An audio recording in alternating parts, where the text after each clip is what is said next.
اور zero credibility کے ساتھ جب آپ آئی ایم ایف کو بلائیں گے تو ڈیفینیٹلی وہ آپ سے کہے گا کچھ نہ کچھ اقدامات کر کے آپ ہمیں بتائیے تاکہ آپ کی سنسیریٹی شو ہو. نمبر 1. نمبر 2 جو بات زیادہ امپورٹنٹ ہے اس لیے میں تھوڑا سا حکومت کو اس کو آپ اسپیس دینا چاہوں گا, وہ یہ انہوں نے کہا کہ جب ہم نے آئی ایم ایف کو بلانے کا فیصلہ کر لیا حتمی طور پر, تو اگر مشن آتا ہے ناکام واپس چلا جاتا ہے تو پھر نقصان کس کا؟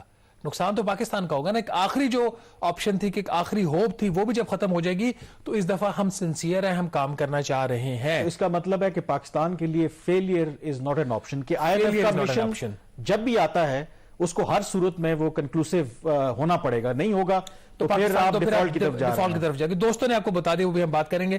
ابھی کام کیا کرنے کے فیصلے ہوئے ناظرین؟ ایک تو ایک ریئلائزیشن اب ہوئی کہ جو مفتاح اسماعیل کام کر رہے تھے وہ کچھ غلط نہیں کر رہے تھے.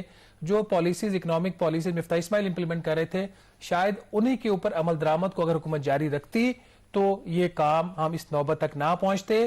اور یہ جو بات ہے یہ میں آپ کو اپنی اسیسمنٹ نہیں دے رہا, یہ ایک وفاقی وزیر, ایک سینئر وفاقی وزیر کی اسیسمنٹ تھی کہ ہاں ہم سے غلطی ہوئی, ہم نے اکنامک پالیسی کا راستہ بدلا اور آج ہم اس جگہ پر پہنچ چکے ہیں جہاں پہ ہم بالکل تنہا ہو چکے ہیں.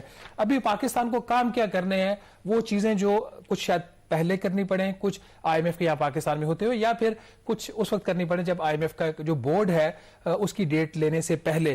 اس میں 5-6 بڑی چیزیں. سب سے بڑا جو بون آف کنٹینشن ہے وہ ہے جو پاکستان کا ایکسچینج ریٹ ہے. اس میں کوئی شک والی بات نہیں کہ کنٹرولڈ ایکسچینج ریٹ ہے. اب یہ فیصلہ ہو گیا ہے کہ اس کو کسی نہ کسی طریقے سے اپنے مارکیٹ کا جو ریٹ ہے اس کے قریب لے کر جانا. یہ سب سے بڑا فیصلہ ہے. دیکھنا یہ ہوگا کہ وزیر خزانہ اسحاق ڈار صاحب اس کو لیٹر اینڈ اسپرٹ میں امپلیمنٹ کرتے ہیں یا نہیں, کیونکہ ان کا ایک روپی کے حوالے سے ان کی بڑی ایک ہسٹوریکل اور اسٹرانگ پوزیشن رہی ہے.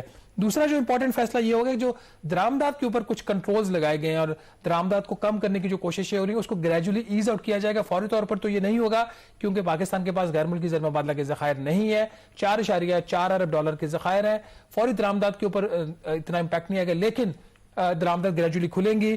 تیسرا جو فیصلہ یہ ہو گیا ہے کہ ٹیکسز نئے لگائے جائیں گے اور کچھ جو ٹیکسوں کے اوپر چھوٹ ہے کسٹم ڈیوٹیز کی مد میں بھی, اور جو ایکسپورٹ سے ریلیٹڈ ٹیکسز ہیں ان کے اوپر بھی حکومت کچھ جو ٹیکسوں میں چھوٹ ہے وہ واپس لے گی. اس کے ساتھ ہی اضافی ٹیکسز بھی آ رہے ہیں, اس کی ڈیٹیل ابھی ہم آپ کو بتاتے ہیں.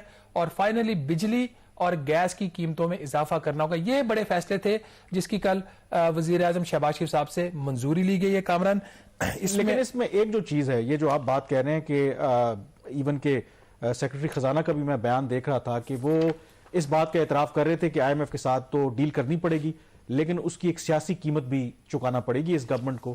اب وہ یہ کہہ رہے ہیں کہ گورنمنٹ اس وقت یہ کر رہی ہے کہ ایک طرف جو آئی ایم ایف کی شرائط ہیں ان کو مانا بھی جائے, لیکن ایٹ دا سیم ٹائم اس کا جو بوجھ ہے وہ اگر عوام پہ پڑے بھی تو کم سے کم پڑے. اب یہ کیا بیلنس کرنا یہ پاسبل ہے؟ نمبر 1, اگر آپ ایکسچینج ریٹ جو ہے وہ مارکیٹ ڈریون کرتے ہیں اس کے نتیجے میں مہنگائی ہوگی. بجلی کی قیمتوں میں اگر فیصلہ کرتے ہیں آپ نے اضافہ کرنا ہے, اس کا بھی ڈائریکٹ امپیکٹ آئے گا عوام کے اوپر. پھر مزید ٹیکسز لگانے کی بات کرتے ہیں, شاید اس کے اندر ایک چھوٹ ہے کہ میں بھی کچھ سلیکٹڈ سیکٹرز کو کریں, اس کا براہ راست عوام کے اوپر اثر نہ پڑے. اب یہ جو گورنمنٹ کرنا چاہ رہی ہے کہ اگر سیاسی قیمت چکانی بھی ہے وہ کم ہو اور آئی ایم ایف کا پروگرام بحال بھی کر پائیں, یہ کیا ہم کر پائیں گے؟ میرا خیال ڈاکٹر عائشہ پاشا, ہم انسولیٹ کرنا چاہ رہے ہیں, عام آدمی پہ کم از کم برڈن ڈالیں.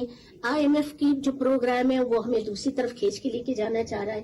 ہم چاہ رہے ہیں کسی طرح بیچ میں ان کا بھی خیال کر لیں, ان کے بغیر بھی ہم نہیں رہ سکتے. سو وی آر ورکنگ تھرو. یہ آپ کی طرف سے آپ کا یہ نمبر آیا ہوگا, یہ مجھے نہیں پتا. البتہ ہم ضرور گورنمنٹ کو ضرور یہ بات سوچ لینی چاہیے اور عام آدمی کو بھی یہ بات ضرور ذہن میں رکھنی چاہیے کہ ایکسٹرا آرڈنری ٹائم ہے. دنیا بھر میں پریشانی ہے, ہمارے یہاں ذرا زیادہ پریشانی ہے کیونکہ ہم کئی دہائیوں سے وہ کام نہیں کرتے آئے جو ہمیں کر لینا چاہیے تھا اکانومی کو صحیح حال پہ ڈالنے کا. اس میں ایک بڑی بات کلیئر ہے کامران جو ڈاکٹر عائشہ نے کہی ہے کہ ایک کنٹراڈکٹری فورسز کام کر رہی ہیں کہ جو حکومت چاہ رہی ہے وہ کچھ اور ہے, اور جو آئی ایم ایف کے مطالبات ہیں پاکستان کے جس کا ہم نے ایک ایک کر کے ذکر کر دیا وہ پاکستان کو دوسری ایکسٹریم کی طرف لے کے جا رہے ہیں. اور ہماری کوشش انہوں نے کہا کہ یہ ہے کہ ہم کوئی درمیانی راستہ اختیار کریں. اب یہ ایک خواہش ہے کہ ایک طرف آئی ایم ایف تھوڑی سی ریلیکسیشن دے اور کافی دے, اور دوسری طرف حکومت جو پہلے کچھ نہیں کرنا چاہ رہی تھی وہ اب کچھ کرے. اب سوال یہاں پہ یہ پیدا ہوتا ہے کہ کس کی بات میں وزن زیادہ ہوگا, پاکستان کی جو اس وقت صورت ہے وہ کافی کمزور ہے. ابھی ہم نے ایک چیز کلیئر کر دیں کامران, جتنے بھی میں نے ابھی 5-6 میئرز کا کہا کہ فیصلے ہو چکے ہیں, یہ ان پرنسپل فیصلے ہیں. اس میں کون سا کام کتنا کرنا ہے, کہاں تک روپے کی قدر کو گرنے دینا ہے, کتنے فیصد بجلی کی قیمت میں اضافہ کرنا ہے, کتنے فیصد گیس کی قیمت میں, کون سے نئے ٹیکس اور کتنے 100 ارب کے لگانے ہیں, یہ حتمی بات طے تب ہوگی جب آئی ایم ایف سے ڈیل ہو جائے گی, نہیں ہوگی تو پھر کچھ نہیں. لیکن اس میں ایک اور بھی اہم سوال ہے نا, یہ تو آپ بات کر رہے ہیں کہ ان پرنسپل یہ ڈیسائیڈ کیا ہے, لگتا ہے کہ بال تو وہ آئی ایم ایف کی کورٹ میں ہے, کیونکہ یہ آئی ایم ایف نے اگر کہا کہ نہیں ہم اس میں کوئی فلیکسیبلٹی نہیں دکھا سکتے, ایکسچینج ریٹ کی جہاں تک بات ہے آپ کو مارکیٹ فورسز پہ چھوڑنا ہوگا, بجلی کی قیمتوں کی جہاں تک بات ہے پہلے آپ نے کمٹمنٹ کی تھی اس کو انکریز کرنا ہوگا, ٹیکسز مزید لگانا ہوں گے, اور اگر آئی ایم ایف نے جو ابھی تک لچک نہیں دکھائی تو پھر گورنمنٹ کے پاس تو کوئی چارہ بچتا نہیں ہے میرے خیال میں, ان کو پھر نہ چاہتے ہوئے بھی یہ سب کچھ کرنے پڑیں گے, سب کچھ کرنا پڑے گا. جو تاخیر ہوئی ہے اس کی وجہ سے آپ کو قیمت بھی زیادہ بھاری چکانی پڑے گی. 2-3 جو بڑے ٹیکس کے اقدامات ہیں وہ بتا دیتے ہیں ناظرین کو. پچھلے پروگرامز میں ہم نے آپ کو بتایا تھا کہ فلڈ لیوی کے نام پر امپورٹس کے اوپر ایک نیا ٹیکس لگنے جا رہا ہے, اس کا 1 سے 3% کا اس کا ریٹ ہوگا. کمرشل بینکوں کے اوپر اضافی 41% انکم ٹیکس ان کا to the extent of foreign exchange جو ارننگ ہے وہاں وہ بھی ایک لگنے کا امکان ہے. یہ 2 باتیں ہم نے آپ کو بتائی تھیں. ایک جو تیسری چیز ہے پیٹرولیم لیوی یا پھر سیلز ٹیکس جو ہے پیٹرولیم مصنوعات کے اوپر, ان دونوں میں سے کوئی ایک کام کرنا پڑے گا. پیٹرولیم لیوی کا ابھی کا ریٹ 50 روپے فی لیٹر ہے. حکومت یہ سوچ رہی ہے کہ یا تو یہ جو 50 روپے فی لیٹر کی جو حد ہے اس کو ریلیکس کیا جائے, 80 روپے فی لیٹر بھی ہو سکتی ہے, 100 روپے فی لیٹر بھی ہوتی ہے, کوئی بھی حد ہو سکتی ہے. حتمی فیصلہ آئی ایم ایف کے ساتھ بیٹھ کر ہوگا. دوسری آپشن یہ ہے کہ اگر حکومت چاہتی ہے کہ یہ پیٹرولیم لیوی کی حد نہیں بڑھانی تو جی ایس ٹی جو ہے اس کے اوپر بات ہو سکتی ہے کہ جی ایس ٹی گریجولی جو ہے وہ پیٹرولیم مصنوعات کے اوپر لگ جائے, جس کی ایک صورت یہ ہو سکتی ہے کہ 1 فروری سے میں بھی 5% جی ایس ٹی ریسٹور کر دیا جائے. حتمی بات ابھی کوئی نہیں ہے. 2-3 باقی جو بڑے میئرز ہیں ٹیکسز والی سائٹ کے اوپر, وزیر خزانہ اسحاق ڈار صاحب کے وہ فیورٹ رہے ہیں. کیش ودرال کے اوپر دوبارہ ود ہولڈنگ ٹیکس لگانے کی تجویز زیر غور ہے. یاد رہے یہ ٹیکس جو ہے اسحاق ڈار صاحب نے ہی لگایا تھا 0.6% کے ریٹ کے اوپر, کہ جو بھی آپ کیش وڈرا کریں گے 0.6% کے ریٹ کے اوپر آپ کو اس کا ٹیکس پے کرنا پڑے گا. یہ جو ٹیکس تھا 2021 میں حکومت نے ختم کر دیا تھا. ورلڈ بینک نے اس کی مخالفت کی تھی کیونکہ کیش وڈرال کے اوپر جب ٹیکس لگتا ہے تو پھر لوگ اپنا پیسہ بینکوں میں نہیں رکھتے. ایک اور جو ود ہولڈنگ ٹیکس زیر غور ہے جو 2021 میں ختم ہو چکا تھا, اب دوبارہ لگانے کی بات ہو رہی ہے کہ جو بینکنگ ٹرانزیکشن جتنی بھی ہو رہی ہیں اس کے اوپر بھی ود ہولڈنگ ٹیکس دوبارہ لگا دیا جائے. اس میں ڈرافٹ چیکس یہ ساری چیزیں جتنے بھی بینکنگ انسٹرومنٹس ہیں وہ آ جاتے ہیں. اور ایک بہت بڑا پرپوزل یہ ہے کہ جو پراپرٹی کے اوپر ود ہولڈنگ ٹیکس کے اس وقت جو ریٹس ہیں اس میں مزید اضافہ کر دیا جائے. جون میں یہ اضافہ کیا گیا تھا, میرا خیال جو نان فائلر کا ریٹ تھا 7% تھا, فائلر کا اس سے کچھ کم تھا. اس کی وجہ سے جو جون میں نئے ٹیکسز لگے تھے اور جو اس وقت صورتحال اوورال بنی ہوئی ہے, مارکیٹ جو ہے ریئل اسٹیٹ کی ڈپریس ہے, تو جو سیل کے اوپر جو پراپرٹی کی سیل کے اوپر ٹیکس کلیکشن ہے اس میں تقریباً 319% اضافہ ہوا. کوئی 33.5 ارب روپے کے قریب حکومت نے صرف 6 ماہ میں اکٹھا کیا. پرچیز چونکہ ہو نہیں رہی مارکیٹ اور اکانومی کی جو ڈپریس صورتحال اس کی وجہ سے پرچیز کے اوپر جو ٹیکس کلیکشن تھی اس میں 2% کمی ہوئی, پھر بھی کوئی 41 ارب کے قریب حکومت نے یہ ٹیکس اکٹھا کیا. کامران یہ وہ اوورال صورتحال ہے, یہ میجر زیر غور ہے. اب حتمی فیصلہ 200 ارب کا ٹیکس لگانا ہے, 400 کا لگانا ہے, یہ آئی ایم ایف سے اور بات ساری سچویشن کو پاکستان کی اس وقت جو سیاسی صورتحال ہے اسے ڈی لنک کر نہیں سکتے, کیونکہ پنجاب اور کے پی کے اندر اسمبلیاں تحلیل ہو چکی ہیں اور وفاق کے اندر بھی کچھ حالات میرے خیال میں سرٹن نہیں ہیں. تو کیا ایسی صورت میں جب حکومت کو اپنے مستقبل کا پتہ نہیں ہے, کب الیکشنز ہو جائیں, کیا یہ اس طرح کے اقدامات جس سے یقینی طور پر وہ فردر غیر مقبول ہوں گے, کیا وہ سٹیپس لیں گے؟ جہاں پہ بریک لیں گے اور بریک کے بعد آپ کو بتائیں گے کہ کیسے اب پاکستان کے جو آپشنز ہیں فائنینشیل بیل آؤٹ جو ہونے کے وہ لمیٹڈ ہوتے جا رہے ہیں. ہمارے دوست بھی جو ہیں انہوں نے بھی ہاتھ کھڑے کر دیے. بریک کے بعد اس پہ بات کریں گے.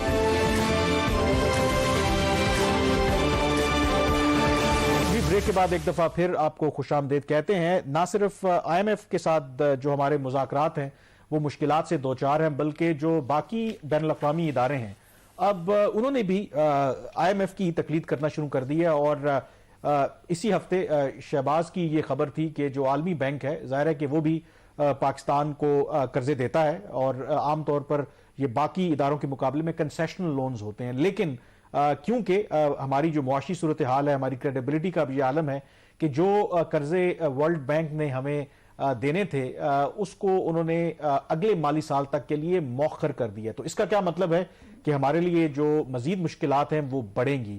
تو کیا اس کا کہہ سکتے ہیں کہ لنک ہے آئی ایم ایف کے پروگرام کے ساتھ بھی؟ کیونکہ سم ٹائم لوگ یہ بھی لوگوں کی وضاحت کے لیے ضروری ہے کہ آئی ایم ایف کا پروگرام کیوں ضروری ہوتا ہے. آپ سمجھ لیں کہ وہ آپ کو ایک سرٹیفکیٹ دے دیتے ہیں جس کی وجہ سے جو باقی بین الاقوامی ادارے ہیں اور جو بائیلیٹرل کریڈیٹرز ہیں، جو کمرشل بینکس ہیں، پھر وہ آسانی سے آپ کو قرضے دے دیتے ہیں. تو کیا اس کی وجہ یہی ہے کہ آئی ایم ایف کے ساتھ جو ہمارے سینگ پھنسے ہوئے ہیں، اب باقی بین الاقوامی ادارے بھی ریلکٹنٹ ہیں کہ وہ آپ کو قرضے دیں؟ دیکھیے یہ جو ورلڈ بینک کا فیصلہ ہے کہ اس نے 2 بجٹ سپورٹ لون اس کو کہہ لیں، پروگرام لون کہہ لیں، وہ انہوں نے دینے تھے پاکستان کو، اور انہوں نے اس کو مؤخر کر دیا ہے اگلے مالی سال جو کہ سٹارٹ ہو رہا ہے جولائی 2023 میں. 2 وجوہات ہیں. Number 1 macro economic stability Pakistan کی، کہ آپ کی اکانومی کی حالت اب ایسی نہیں ہے اور نہ ہی آپ کے پاس ایسا کوئی پلان ہے کہ آپ اس صورتحال سے نکل سکیں، تو اس لیے ہم یہ جو 2 قرضے آپ کو دے رہے ہیں اس کو مؤخر کر رہے ہیں. دوسری وجہ جو ہے، یہ جو پہلے والی وجہ، یہ زیادہ تر آپ کی آئی ایم ایف سے ریلیٹڈ ہی ہوتی ہے، کیونکہ اگر گڈ ہیلتھ کا جو سرٹیفکیٹ آئی ایم ایف نے دینا وہ اسی صورت میں دیتا ہے جب اس کو پتا ہو کہ اس ملک کے پاس پلان ہے. تو ہمارے پاس ایز آف ناؤ کوئی پلان نہیں ہے. ایٹ لیسٹ اصولی فیصلے اپنی جگہ پہ ہیں، پلان کوئی ایسا نہیں ہے جو انہوں نے ورلڈ بینک نے یا آئی ایم ایف نے اپروو کیا. دوسری وجہ یہ کہ یہ جو دونوں قرضے تھے ان کے ساتھ کچھ شرائط تھیں، وہ آپ نے پوری کرنی تھی، حکومت پاکستان پوری نہیں کر سکی. یہ جب مالی سال شروع ہوا کامران، تو تب سے یہ کوشش ہو رہی تھی کہ جولائی، اگست، سپٹمبر 2022 میں یہ پیسے جو ہے لے لیں. ہے کون سے، یہ تھوڑا سا ناظرین کو بتا دیتے ہیں. 2 جو ہے وہ بجٹ سپورٹ لون جو ورلڈ بینک سے ہم نے لینے کی کوشش کر رہے ہیں کافی عرصے سے. ایک $450 ملین کا تھا جس میں کچھ ٹیکس کی اصلاحات اور جو صوبائی جو ٹیکس کے معاملات ہیں اس سے ریلیٹڈ، بجٹ کے جو معاملات ہیں اس سے ریلیٹڈ، اور پھر ڈیٹ کے معاملات سے ریلیٹڈ کچھ شرائط تھی وہ ہم نے پوری کرنی تھی. اس کے بعد ہی ورلڈ بینک نے کچھ $450 ملین کا قرضہ اپروو کرنا تھا جس کو یہ رائز کا نام دیا جاتا ہے. دوسرا لون جو تھا وہ انرجی سیکٹر کی ریفارم سے ریلیٹڈ تھا، جس کی ایک بہت بڑی شرط یہ تھی کہ پاکستان اور چین نے جو آئی پی پیز کے جو معاہدے کیے ہوئے ہیں بجلی کی خرید اور فروخت کے، اس میں ترامیم کی جائے اور پاکستان کو ڈیٹ ریسٹرکچرنگ دی جائے. وہ جو آئی پی پیز کے ساتھ ڈیلز ہوئی ہیں اس میں اس کے ساتھ $600 ملین کا جو قرضہ ہے وہ پاکستان کو ملنا تھا. کوشش ہوتی رہی سپٹمبر اکتوبر تک یہ مل جائے. ہم اس حد تک ڈیسپریٹ تھے کہ حکومت پاکستان نے امریکی سفیر سے گزارش کی کہ ورلڈ بینک کو اپروچ کیا جائے اور ان سے درخواست کی جائے کہ پاکستان کے ساتھ نرمی کرے. نرمی نہیں ہوئی. اس کے بعد پھر ہمارا خیال تھا کہ نومبر 2022 میں پیسہ آ جائے گا، پھر جنوری 2023 کی ڈیٹ دی جاتی ہے. اور جو میری خبر تھی وہ یہ تھی کہ اب یہ فیصلہ ہو گیا ہے کہ ورلڈ بینک نے خود مجھے یہ کنفرم کیا آن دا ریکارڈ کہ یہ دونوں جو قرضے ہیں، جس میں ایک رائز کا انہوں نے آن دا ریکارڈ مجھے کنفرم کیا کہ یہ جولائی آنورڈ اس کو کنسیڈر کیا جائے گا. اور پیس کے حوالے سے ورلڈ بینک نے اپنی ویب سائٹ کے اوپر ڈیٹا اپلوڈ کر دیا کہ یہ بھی جولائی 2024 سے جو 2023 سے جو مالی سال شروع ہوگا اس میں جائے گا. اس حوالے سے کچھ کل کنفیوژن بھی پیدا ہوئی جب ورلڈ بینک کنٹری ڈائریکٹر جو ناجی ہیں انہوں نے ایک ٹویٹ کیا کہ جو خبریں آ رہی ہیں وہ اس میں کوئی صداقت نہیں ہے. میں صرف ریکارڈ کی درستگی کے لیے وہی ورلڈ بینک کے جو ترجمان نے مجھے اپنی سٹیٹمنٹ دی جب میں نے ان سے سوال پوچھا، میں یہاں پہ پڑھ دیتا ہوں، آپ کو اسکرین پہ یہ نظر بھی آ جائے گا. اس کا جو آپریٹو پیرا ہے، ایک لائن ہے وہ میں پڑھ دیتا ہوں. The indicative date for board discussion of the rise 2 project is fiscal year 2024 which will start on July 1st 2023 and end on June 30 2024 spokesperson of the World Bank. تو ناظرین یہ وہ آن دا ریکارڈ چیز ہے. اب کامران صورتحال کچھ ایسی ہے. اور کنٹری جو ڈائریکٹر تھے ان کی سٹیٹمنٹ بھی ویسے مجھے بھی سمجھ نہیں آیا، بڑی مبہم سی تھی. تو شاید ہو سکتا ہے کہ ظاہر ہے کنٹری ڈائریکٹر ہیں، فائنانس منسٹری نے، گورنمنٹ نے کچھ کہا ہو کہ دیکھیں جی پہلے ہی اتنے مسائل ہیں تو کم از کم کو فیس سیونگ دیں. اب یہ جو ایک تو یہ عالمی بینک کی بات ہوگی، جو چلیں یہ تو کہہ سکتے ہیں کہ عالمی بینک بعض دفعہ ہم ان پہ الزام بھی لگاتے ہیں کہ ان کو ویسٹ کنٹرول کرتا ہے. ہم جو تکیہ کرتے رہے اور ماضی میں ہمارے دوست ممالک خاص کر کے سعودی عرب اس میں سر فہرست ہے، ہر مشکل صورتحال میں ہماری مدد کی اور بغیر کسی شرائط کی ہماری مدد کی. اب اس ہفتے اگین پاکستان کے لیے کوئی اچھی خبر نہیں ہے، اچھی ڈیولپمنٹ نہیں ہے. حالانکہ ہماری جو انٹریکشن ڈپلومیٹس کے ساتھ اور جو سگنلز ہمیں ملتے ہیں یہ ہمارے لیے کوئی نئی سٹیٹمنٹ نہیں تھی. یہ کافی عرصے سے شاید اب یہ جو ہمارے دوست ممالک ہیں انہوں نے بھی ہاتھ اٹھا دیے کہ یار آخر کب تک ہم بغیر کسی شرائط کے پاکستان کی اسی طرح سے بار بار مدد کرتے رہیں گے اور ہم نے کچھ سیکھنا نہیں ہے.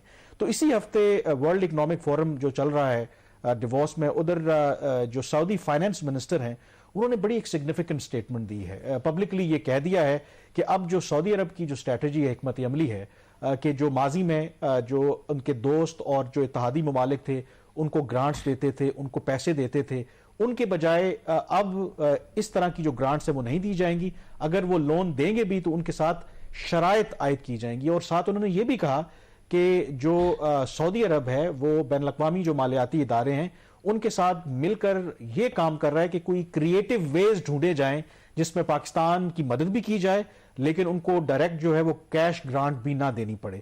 تو یہ میرے خیال میں وہ لوگ جو فائنانس منسٹری میں یہ سوچ رہے تھے کہ ہم پلان بی پہ کام کر سکتے ہیں, ان کے لیے تو یہ بہت بڑا میرے خیال میں دھچکا ہے کہ اگر ہم یہ سمجھ رہے ہیں کہ سعودی عرب جو ہے ہم IMF کا پروگرام بحال نہیں کرائیں گے تو سعودی عرب ہمیں بیل آؤٹ کرے گا, تو لگتا ہے کہ سعودی عرب ایگزیکٹلی وہی کہہ رہا ہے جو IMF کہتا ہے. میرا خیال جو ہمارے حکمران ہیں وہ ایسی دنیا میں رہتے ہیں جو دنیا ایگزسٹ ہی نہیں کرتی, ان کا اپنی انہوں نے ایک پیراڈائز بنائی ہوئی ہے.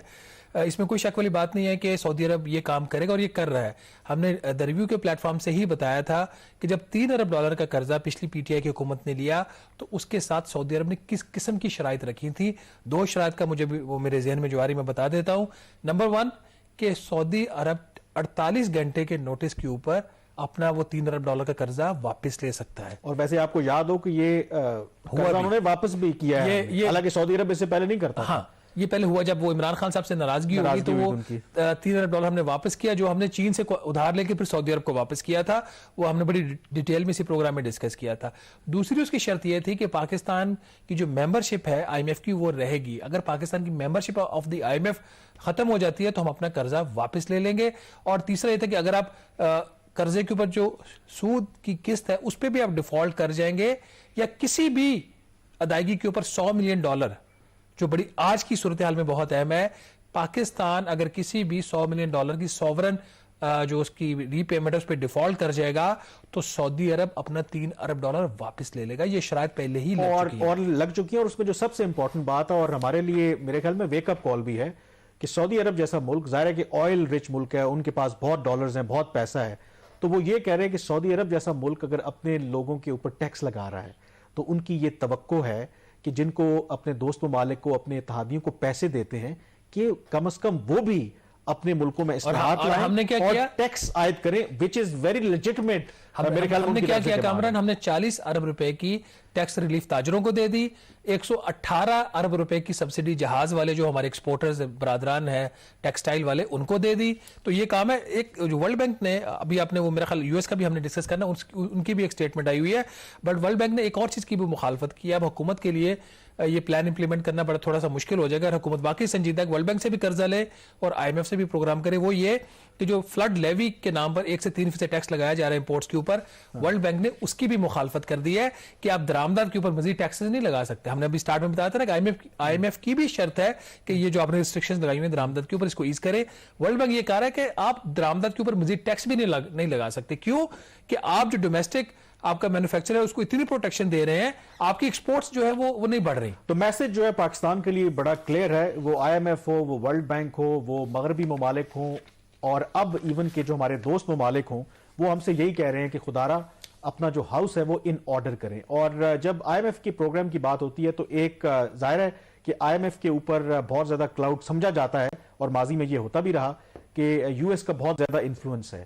اور اس صورتحال میں یقینی طور پر پاکستان کی یہ توقع ہے کہ جو US ہے وہ پاکستان کی مدد کرے گا. تو اس حوالے سے جو امریکی دفتر خارجہ کے ترجمان ہیں ان سے سوال ہوا کہ پاکستان کی جو موجودہ معاشی صورتحال ہے, کیا جو امریکہ ہے وہ پاکستان کی کسی طریقے سے مدد کرے گا, تو اس پر جو ان کے ترجمان ہیں انہوں نے کیا جواب دیا, آئیے دیکھیں. I know that Pakistan has been working with the IMF, with international financial institutions. We want to see Pakistan in a economically sustainable position. Those conversations, as I understand it, are ongoing. We are supportive where we can be of our Pakistani partners, but ultimately these are conversations between Pakistan and international financial institutions. جی یہ آپ نے موقف سنا امریکی دفتر خارجہ کے ترجمان کا, تو اس میں میرے خیال میں سمپیتھیٹک تو ہیں, بٹ جو کرکس وہ یہی ہے کہ ڈیفینیٹلی ہم اویئر ہیں پاکستان اس وقت اور مدد کرنا چاہتے ہیں, لیکن آخر میں انہوں نے یہی کہا کہ at the end of the day Pakistan اور IMF کو یہ ڈیسائیڈ کرنا ہے. تو اس کا مطلب ہے کہ ماضی میں جو ہمیں کبھی ایک فون کال وہ کر کے کہہ دیتے تھے کہ ہاتھ ہولہ رکھیں, اب نہیں ہوگا. وہ نہیں ہوگا. میں یہ بات ہمیشہ کہتا ہوں 2013 اور 16 کا جو پروگرام پاکستان نے کیا تھا, کمپلیٹ کیا تھا, وہ اسی وجہ سے ہوا تھا کہ IMF سے ہمارے تعلقات جیسے بھی تھے, امریکہ کے ساتھ تعلقات بہت اچھے تھے. تو 16 سے 18 ویور ملے اور پروگرام ہو گیا. ابھی بھی ہم پچھلے کچھ 6-7 ماہ سے کوشش کر رہے ہیں, ورلڈ بینک کے کیس میں بھی, IMF کے کیس میں بھی, ہم US ایمبیسڈر کو ریکویسٹ کرتے ہیں آج وزیر خزانہ سے مل لیں, وہ مل لیتے ہیں. آخر میں وہ یہی کہتے ہیں جی میں نے آپ کی بات سن لی, اب میں آگے پہنچا دوں گا. آگے پہنچ تو جاتی ہے لیکن نیچے ٹرانسفر نہیں ہوتی. مطلب یہ کہ اپنا کام کرو. چلیں یہاں پہ بریک لیں گے اور بریک کے بعد ورلڈ بینک سے متعلق کی بات کریں گے. جو جنیوا میں ڈونرز کانفرنس ہوئی تھی اس میں کچھ پلیجز ہوئے تھے, وہ پلیجز اس کی حقیقت کیا ہے, بریک کے بعد اس پہ بات کریں گے.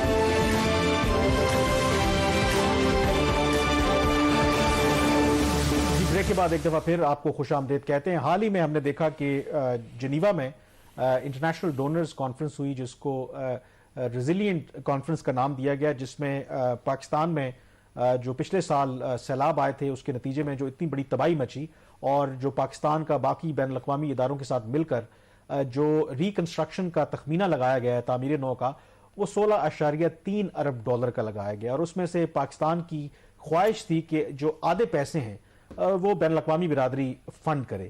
اور شہباز اس میں جو یہ تو اب چیز رپورٹ بھی ہو چکی ہے کہ $9.7 ارب کے جو وعدے ہیں وہ کیے گئے, اور اس میں اگین 90% جو ہے وہ قرضے ہیں, اور اس میں سے جو کوئی $2 ارب جو ہے وہ کمٹ کیا ہے ورلڈ بینک نے. لیکن آپ ہی کی سٹوری تھی کہ اس میں یہ جو کمٹمنٹ ہے, یہ جو پلیجز ہیں, یہ اس میں کچھ نئے پلیجز نہیں ہیں, کچھ اس میں پیسہ جو ہے آلریڈی کمٹ کیا ہوا تھا ورلڈ بینک نے, وہ انہوں نے ڈائیورٹ کر دیا. تو یہ کیا کہانی ہے؟ دیکھیے $9.7 ارب کے پلیجز تھے. ورلڈ بینک نے جو وہاں پہ اناؤنسمنٹ کی as per the government of Pakistan $2 ارب جو تقریباً 21% آف دا ٹوٹل پلیجز بنتا ہے. تو آج ہم 21% کے حصے کی بات کریں گے. نیکسٹ ویک انشاءاللہ تعالی ہم فردر بھی ڈیٹیل بتائیں گے کون سا ایکچولی ایڈیشنل پیسہ آیا, کتنا یا کتنا آ سکتا ہے. اس کی کہانی کچھ ایسے ہے کامران, کہ جو $2 ارب تھا ورلڈ بینک نے پلیج کیا, وہاں پہ بیسکلی انہوں نے کوئی بھی نیا پیسہ اناؤنس وہاں پہ نہیں کیا.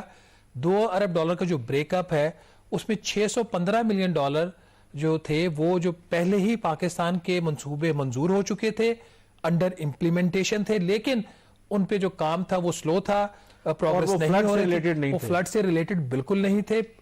اگر وہ میں اس کی لسٹ جو ہے یہاں پہ پڑی ہوئی ہے, اگر ہم اس کو پڑھنا بھی چاہیے کس قسم کے منصوبے, جیسے Punjab sustainable rural water supply scheme ہے, سینیٹیشن کا پروجیکٹ تھا, پھر ڈیجیٹل افیکٹونیس کا پروجیکٹ تھا, ہائر ایجوکیشن ڈیولپمنٹ پروجیکٹ تھا, ایگریکلچر اور رورل ٹرانسفارمیشن کا پروجیکٹ تھا, نیشنل ٹرانسمیشن ماڈرنائزیشن پروجیکٹ ہے, ہائیڈرو میٹ ہے, کلائمیٹ سے ریلیٹڈ ایک پروجیکٹ. تو اس کا مطلب یہ ہے کہ یہ بھی تو اسینشل پروجیکٹس ہیں, ایک لحاظ سے چلیں اگر وہ کریں گے فلڈ وکٹمز کی مدد کریں گے اچھی بات ہے, لیکن اس کا مطلب ہے کہ جو دوسری جگہ پہ اسینشل جو پروجیکٹس تھے وہ پھر ادھر نقصان ہوگا. اس کا مطلب نئی کمٹمنٹ تو آئیڈل سچویشن تو یہی تھی.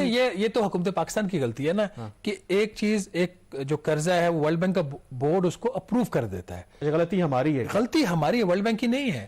آپ کو پیسہ دے دیا جی, آپ نے اسے گھر بنانا ہے, آپ کے پاس اتنی صلاحیت ہی نہیں کہ آپ گھر بنا سکیں. آپ اس کی فاؤنڈیشن رکھ کے بیٹھ جاتے ہیں کہ جب مجھے فرصت ملے گی یا میرے پاس ٹائم ہوگا, میری بیوروکریسی جو ایفیشینٹ ہوگی تو میں اس کے اوپر چھت بھی ڈالوں گا. تو فاؤنڈیشن سے تو کام ان کا پیسہ کمٹ کیا ہوا, وہ کہ پھر وہ تو آپ کا ویٹ نہیں کریں گے نا.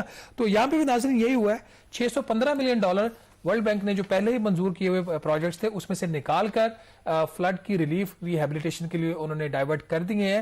اس میں کوئی $357 ملین ریلیف کے لیے انہوں نے دیے ہیں, پرانے منصوبے میں سے نکال کر $258 ملین جو ہیں ریہیبلیٹیشن اور ریکنسٹرکشن کے لیے دیے گئے. میں نے اکتوبر 2022 میں خبر کی تھی ایکسپریس ٹریبیون کے لیے کہ ورلڈ بینک نے پاکستان کو یہ وارننگ دی ہے کہ اگر جو سلو موونگ پروجیکٹس ہیں, جن کا بھی میں نے ان کی لسٹ بھی پڑھی آپ کے سامنے, اگر ان پہ کام کی رفتار تیز نہ ہوئی تو کم از کم $730 ملین کے جو قرضے یا وہ منسوخ کر دیے جائیں گے یا ان کو فلڈز کی طرف ڈائیورٹ کر دیا جائے گا. جب میں نے اس پہ خبر کی تو EAD کے کچھ جو وہاں پہ ہمارے محترم تھے انہوں نے اس پہ کافی سٹرونگ نیگیٹو ریئیکشن دیا کہ جی یہ ورلڈ بینک کون ہوتا ہے, ہم قرض لینے والے ملک ہیں, ہمارا ملک ہے, ہم کر کے دکھائیں گے. ان کی جرت کیسے ہو گئی کہ وہ $730 ملین نکال لیں گے. تو ان کی انفارمیشن کے لیے $615 ملین وہاں سے نکال لیا گیا ہے.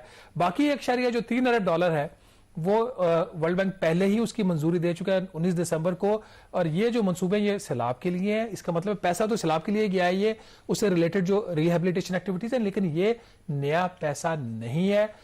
پیسہ ٹوٹل جو $2 ارب کا ہم نے آپ کو بریک اپ بتا دیا ہے. کامران, اگر یہ صورتحال اسی طرح رہتی ہے تو کوئی بعید نہیں ہے کہ اگر ہم فردر اس کو ڈگ آؤٹ کریں گے تو پتہ چلے کہ کچھ اور بائی لیٹرل جو ڈونیشنز یا گرانٹس یا لونز آئے ہوئے ہیں وہ بھی کچھ ایسی ہی کہانی ہے. مسئلہ یہاں پہ یہ ہے کہ ہم لوگ بڑے اچھے ہیں, ہمیں ایک کام میں بہت فن آتا ہے مانگنے کا. جب وہ پیسہ آ جاتا ہے اس کو استعمال کیسے کرنا ہے, کتنے عرصے میں کرنا ہے, اسے ہم نے ریٹرن کتنا لینا ہے, اس میں ہم بالکل فارغ ہیں. اور اس کے لیے ظاہر ہے کہ اس ملک کے اندر ایک پولیٹیکل سٹیبلٹی چاہیے. جب آپ کی حکومتیں جو ہیں ان کا پتہ ہے نہیں تو پھر ظاہر ہے کہ یہ پھر کام کیسے ہوں گے. یہاں پہ بریک لیں گے اور بریک کے بعد تذکرہ کریں گے کہ بھارتی گجرات میں 2002 میں جو ہندو مسلم فسادات ہوئے تھے وہ ایک دفعہ پھر خبروں میں کیوں ہیں. بریک کے بعد اس پہ بات کریں گے.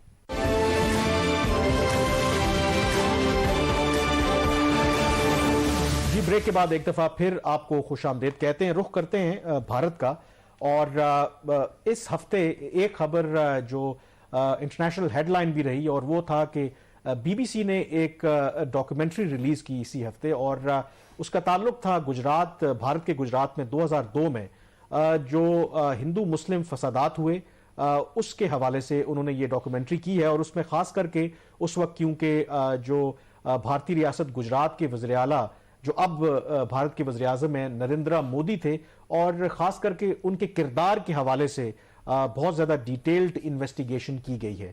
اور اس میں جو 2-3 چیزیں سامنے آئی ہیں, سب سے اہم جو چیز سامنے آئی ہے کہ پہلی دفعہ یہ انکشاف ہوا ہے کہ جب یہ فسادات ہوئے تو اس وقت جو برطانیہ کی حکومت تھی انہوں نے خود باقاعدہ طور پر ایک انڈیپینڈنٹ انویسٹیگیشن آرڈر کی. ان کے انویسٹیگیٹر جو ہیں وہ گجرات گئے, انہوں نے وہاں پہ تمام ایویڈنس اکٹھا کیا, لیکن جو ان کی فائنڈنگز تھیں ان کی رپورٹ آج تک منظر عام پہ نہیں آئیں. لیکن یہ جو بی بی سی کی ڈاکیومنٹری ہے اس میں پہلی دفعہ وہ جو یو کے گورنمنٹ کی انویسٹیگیشنز تھی, تحقیقات تھیں, ان کی تفصیلات جو ہیں وہ سامنے لائی گئی ہیں. اس سے پہلے کہ ہم اس پر ڈسکشن کریں, اس ڈاکیومنٹری کا ایک حصہ چھوٹا سا آپ کو دکھاتے ہیں جہاں پر وہ جو کلاسیفائیڈ اس سے پہلے جو تحقیقات کی فائنڈنگ تھی ان کو پہلی دفعہ منظر عام پہ لایا گیا ہے. چھوٹا سا کلپ تھا, ظاہر ہے کہ بڑی ڈیٹیلڈ یہ ڈاکیومنٹری ہے, اور انٹرسٹنگلی شہباز یہ یوٹیوب پہ اویلیبل نہیں ہے. بھارت میں تو بالکل اس کو آپ ایکسس نہیں کر سکتے کیونکہ بھارت تو بڑا سیکھ پا ہے کہ یہ ایک آپ نے پروپیگنڈا کیا ہے. جو اس میں فائنڈنگز ہیں دیکھیں, باقی تو آپ جو مرضی کہتے رہیں کہ یو کے کی جو گورنمنٹ ہے ان کی جو اپنی تحقیقات کہہ رہی ہیں, اور اس کلپ میں بھی ہم نے دیکھا انہوں نے براہ راست اس وقت کے وزیر اعلیٰ اور آج کے وزیر اعظم نریندر مودی جو ہیں ان کو رسپانسبل قرار دیا کہ وہاں پر جو مسلمانوں کے خلاف زیادتیاں ہوئیں, جو مسلمانوں کا قتل عام ہوا, اور اس کو ایک کانسپریسی قرار دیا. اور یہ میرے خیال میں ایک بہت سگنیفیکنٹ بات ہے کہ یو کے گورنمنٹ کی طرف سے. لیکن اس میں المیہ یہ ہے کہ اتنے عرصے تک یہ رپورٹ جو ہے وہ سرد خانے میں پڑی رہی, اور وجہ اس کی یہی ہے کہ جو ایون کہ جو اس وقت کے وزیر خارجہ تھے برطانیہ کے جیک اسٹرا, انہوں نے یہ کہا تھا کہ اس لیے پبلکلی زیادہ اس کو نہیں کرنا چاہتے تھے کیونکہ ہمارے تعلقات جو ہیں بھارت کے ساتھ وہ متاثر ہو سکتے ہیں. ایک تو چیز بڑی کلیئر ہے کہ جو انٹرنیشنل ریلیشنز میں ہپوکریسی ہے وہ یہاں پہ ایک دفعہ پھر وہ سامنے آتی ہے.